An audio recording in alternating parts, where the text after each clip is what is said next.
এটা সবাই আপনি কাঁথি পৌরসভার ভোটার, আপনার বাড়ির লোক ভোট দিতে পারেন। পুলিশ দাঁড়িয়ে থেকে জলপাই রঙের পোশাক তৃণমূলের গুন্ডাদেরকে পরিয়ে ভোট লুট করেছে। আমাকে বলতে হয়নি, এই বেতেলিয়ার এক তৃণমূলের নেতা প্রার্থীপদ পায়নি, তিনিই ফাঁস করে দিয়েছেন। অতএব পুলিশ ছাড়া মমতা ব্যানার্জি অন্ধকার এবং জিরো।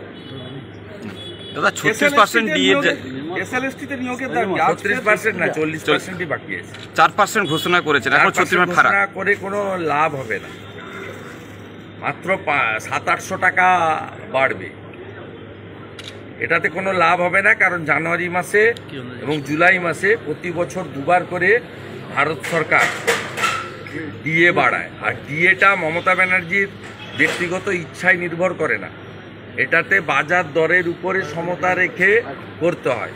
মুদ্রাস্ফীতি এবং যে বাজার দর তার যে ক্রাইটেরিয়া সেটা মেনটেন করে করতে হয়। ভারত সরকার প্রতি বছর দুবার, 1 জুলাই এবং 1 জানুয়ারি, দুবার করে রেশিও করে ডিএ করে। এটা সব রাজ্য ফলো করে, যোগী আদিত্যনাথজিকে দেখে ফলো করুক।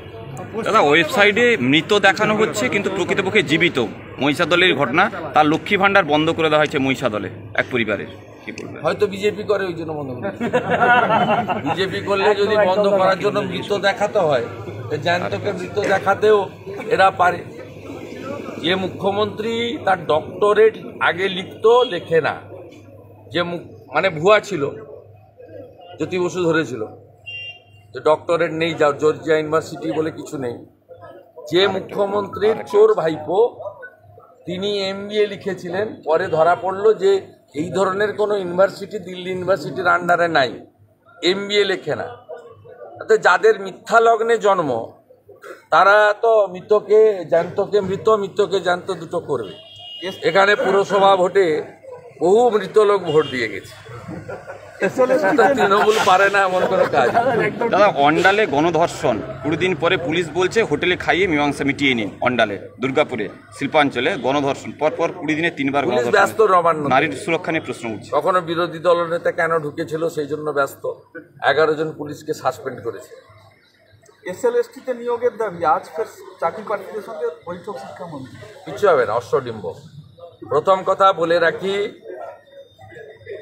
সুপার নিউমেরিক যে পোস্ট ক্রিয়েশন, এই পোস্ট ক্রিয়েশন উইদাউট এক্সাম হয় না।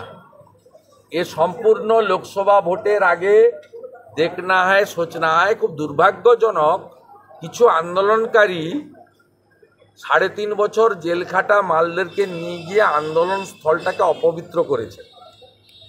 কিছু অল্প সংখ্যক হলেও আন্দোলনকারী মমতা ব্যানার্জি 19 সালে যে টুপিটা পরিয়েছিলেন, আবার এবারের 24-এর ভোটের আগে সেই টুপিটা পরাতে চাইছেন, টুপিটা পরতে চাইছেন। এক হচ্ছে প্যানেল 1 বছরের বেশি স্থায়ী হয় না, আপনাকে ল পয়েন্ট অফ ভিউ বুঝতে হবে। 2 হচ্ছে অতিরিক্ত পোস্ট ক্রিয়েশন সরকার করতে পারে, কিন্তু সেই ক্রিয়েশনটাতে কিন্তু এক্সাম ম্যান্ডেটারি। আমার পূর্ণ সমর্থন আছে এসএলএসটি, কিন্তু সরকার যে কথাগুলো বলছে মিথ্যে কথা, এর সঙ্গে বাস্তবের কোনো সম্পর্ক নেই। আর সামগ্রিকভাবে সরকার এই সমস্যা ক্রিয়েটার, সমস্যা চাকরি, মমতা ব্যানার্জি চাকরি দিতে আগ্রহী নই। আমি তার দল 21 বছর করেছি, আমি 4 বছর অনেক বড় বড় দপ্তরে গুরুত্বপূর্ণ মন্ত্রী ছিলাম।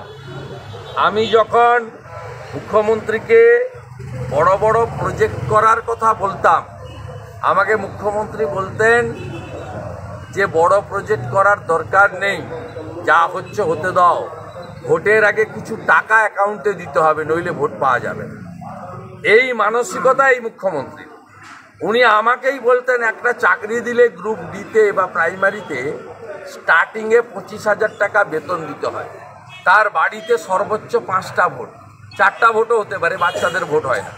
তা 5টা ভোট যদি হয়, 25 গুণিতক 25,000-এ 5টা ভোট, আর এই 25,000 টাকা যদি আমি 500 বাড়িতে, 50টা বাড়িতে 500 করে দিই, তাদের যদি 4টে করে ভোট হয় তাহলে 200 ভোট।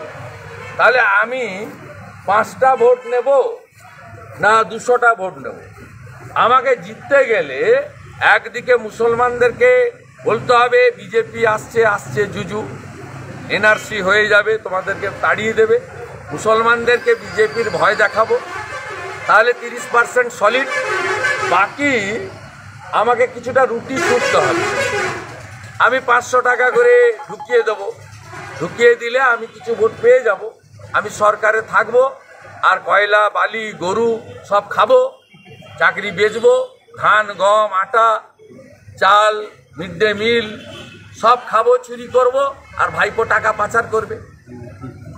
ওই জন্য পশ্চিমবঙ্গে এই মুখ্যমন্ত্রীর দ্বারা কোনো চাকরি হবে না। আমি নিজে আমার অভিজ্ঞতা থেকে বলছি।